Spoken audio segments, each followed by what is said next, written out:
Live, local, late breaking. This is Newswatch 12 this morning.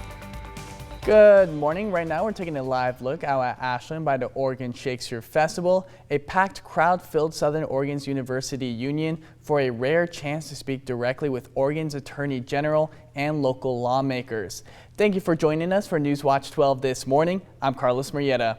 Attorney General Dan Rayfield was in Southern Oregon for a town hall with State Senator Jeff Golden and Representative Pam Marsh to give residents a chance to speak directly with state leaders about their biggest concerns.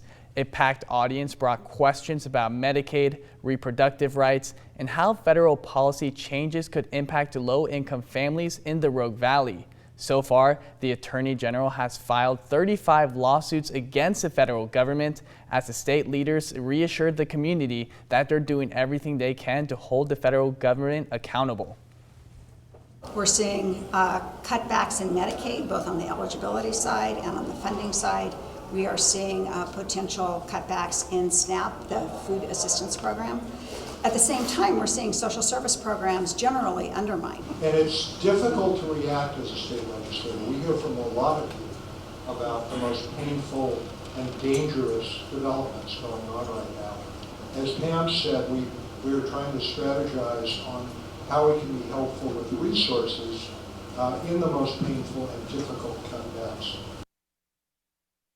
Community concerns. Southern Oregon PBS detailed how proposed federal cuts would impact the station and the community it serves, saying the station has already cut expenses and delayed projects, but losing federal support could still force them to scale back programming. The rescission is $1 million a year, and it's 37% of our budget. So we would have to eliminate our staff completely, and we still wouldn't make that up. We'd have to double our revenue from donations to be able to make up and offset those federal cuts. Hall concluded with residents and lawmakers exchanging ideas on important issues facing the region.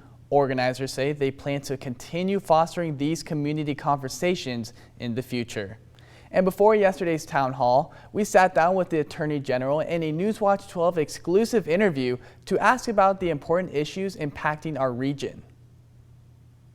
Southern Oregon region have seen a lot of different businesses that have been here for many years that are struggling to stock their shelves and are worried about keeping their doors open due to these tariffs. How are you seeing those affecting Oregonians throughout the state? You've got to remember, Oregon actually is a trade surplus state. The other thing we don't think about is all the relationships that we have with other countries. So the nursery industry in Oregon is one of the largest this side of the Mississippi. We have built relationships with folks in Canada for more than 40 years, and they are pulling our products off the shelves. So that impacts our local economy. The most recent example that they're looking at, the estimates, is $2,400 a year for average households in the United States. That's a lot of money. And then kind of back to those lawsuit questions, I know a lot of people are curious, what lawsuits do you think are the most relevant for those in the Southern Oregon area?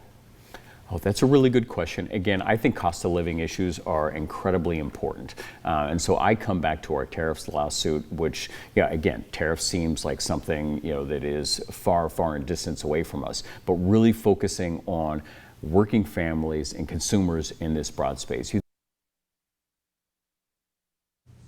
We also asked Dan Rayfield about federal funding impacts on Oregon fires, as well as the state of Oregon and how national leaders are impacting our communities. That full interview can be found on our website. Lots of sunshine today for your Friday. Temperatures will also be heating up. We're going to get back around average actually for this time of the year in early August, but even hotter weather is in store for this weekend. Winds will be gusty along the coast. That Checo effect really going to warm up Brookings again, but the west side will be quite breezy, and that's going to bring critical fire weather conditions to the Rogue and Illinois valleys with a red flag warning in place today, 2 p.m. to 8 p.m. Fires can spread very quick in these conditions with blustery winds and very low humidity. Doing a round of golf today, it will be a little bit hotter this afternoon and awfully warm along the coast, at least in Brookings. readings up to around 86 degrees or so thanks to the Chetco effect. We'll warm into the 80s in the basin, some low 90s in our west side valleys. This weekend, it gets even hotter, triple digits in the forecast for our west side valleys by the time we get towards Sunday. Also concerned about more critical fire weather conditions in the Rogue Valley on Saturday. The Chetco effect will start to back off as we head towards Sunday. I'll talk more about extreme heat watches in place for our west side valleys and how long this heat wave is expected to last coming up in a bit.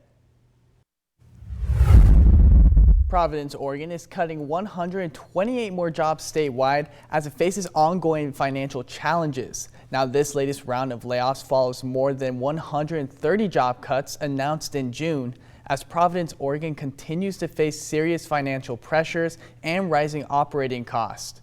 According to a news release, the Oregon Nurses Association strongly criticized the hospital system's decision, calling Providence's claim that labor costs are to blame dishonest and unfair.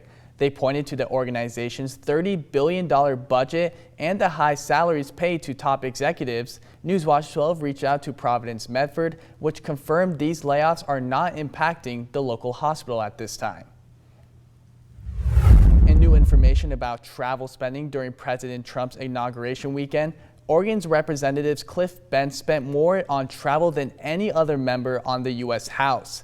Data from the U.S. House of Representatives disbursement reports shows Benz's office spent over $20,000 on travel during inauguration weekend, more than 6 times the average for other House offices.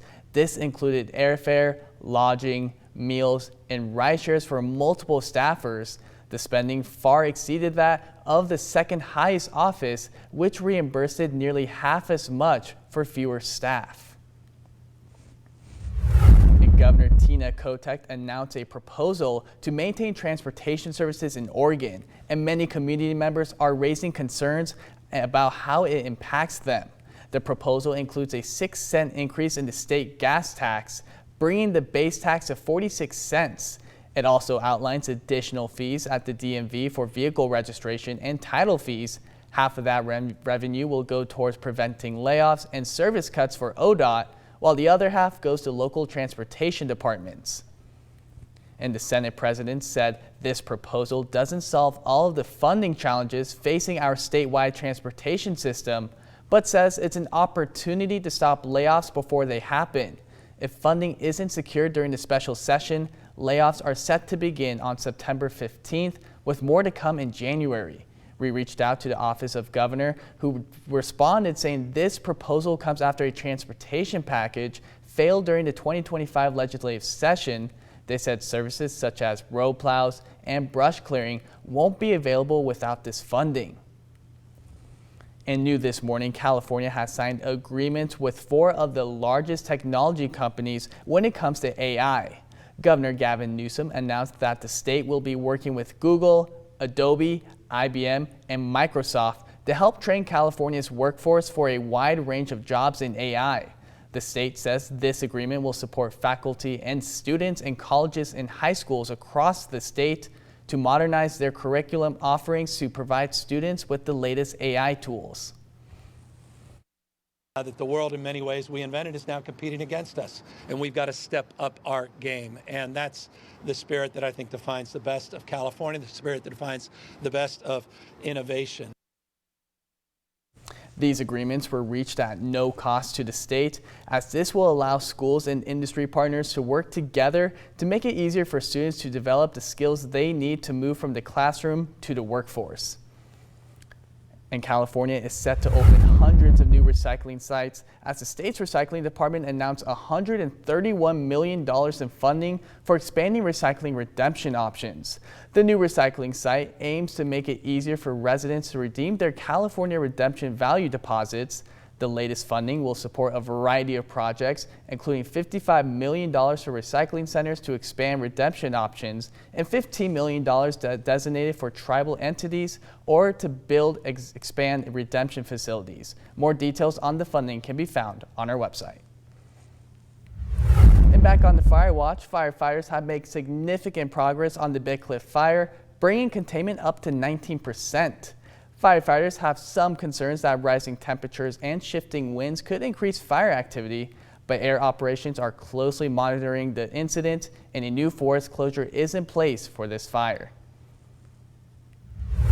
And the Maslo Project, a nonprofit organization, is hitting the road with a new mobile outreach van aimed at serving people in the region's most remote areas. Now, the van was purchased in December, which was funded through community and foundation grants, but was barely put into use due to the Maslo Project adding some new modifications, from air conditioning, solar panels, and even Starlink, so the van has internet in rural areas.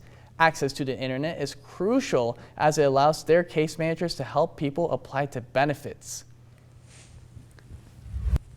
And Lemonade Day is returning to Grants Pass tomorrow with nearly 250 local kids launching their own lemonade stands. These kids have spent the last several weeks to develop business plans, marketing strategies, and of course, their own unique lemonade recipes.